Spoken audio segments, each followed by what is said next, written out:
Wilfried Fonck, il est secrétaire national de l'UFAP-UNSA Justice. Il est avec nous en direct. Bonjour Wilfried, merci de nous rejoindre cet après-midi. Ce taux d'occupation, il fait quand même froid dans le dos. En résumé, c'est un système au bord du gouffre. Ça a des répercussions sur votre travail à vous aussi, et même ça implique une mise en danger pour les agents pénitentiaires. Je pense qu'on n'est même plus au bord du gouffre, on est complètement dans le gouffre. À partir du moment où on dépasse aujourd'hui 81 000 détenus pour un peu plus de 62 000 places, avec une vacance de 4 000 postes en personnel, ça devient totalement ingérable, que ce soit en termes de conditions d'accueil des détenus comme en conditions de travail pour les personnels. Aujourd'hui, on est totalement débordé et malheureusement, on n'a pas le sentiment derrière qu'il y ait une volonté politique de vouloir faire bouger les lignes là-dessus.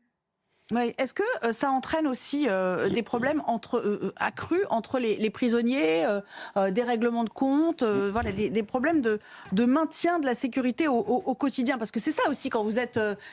déjà, l'enfermement, c'est pas quelque chose de simple à gérer. Mais alors en plus, dans des conditions aussi drastiques, ça réveille des instincts animaux, des pulsions encore plus fortes. Il faut imaginer que dans une cellule qui fait environ entre 9 mètres carrés et 12 mètres carrés, où habituellement on devrait avoir, selon la loi, un seul détenu, quand on en a deux, on en met trois, quand on en a trois, on en met quatre, et vous avez même certaines structures où aujourd'hui, on en met cinq. Donc effectivement, ça crée des tensions à l'intérieur de cette cellule, parce qu'il faut toujours réussir à trouver finalement la bonne association, et ce qui n'est pas toujours évident non plus pour les responsables de bâtiments en détention. Donc oui, quand le surveillant va ouvrir la porte, malheureusement, c'est lui qui va prendre la tempête et qui va prendre toutes les tensions, et ça se traduit à minima par des insultes et au pire, parfois par des agressions très violentes au niveau physique. Est-ce qu'il y a des catégories de prisons qui sont vraiment comparables à ce qu'on peut voir en Amérique latine aujourd'hui, dans notre pays, en France? Parce qu'on est les troisièmes dans le top 3 de ce qui ne va pas, de ce qu'il ne faut pas faire en Europe.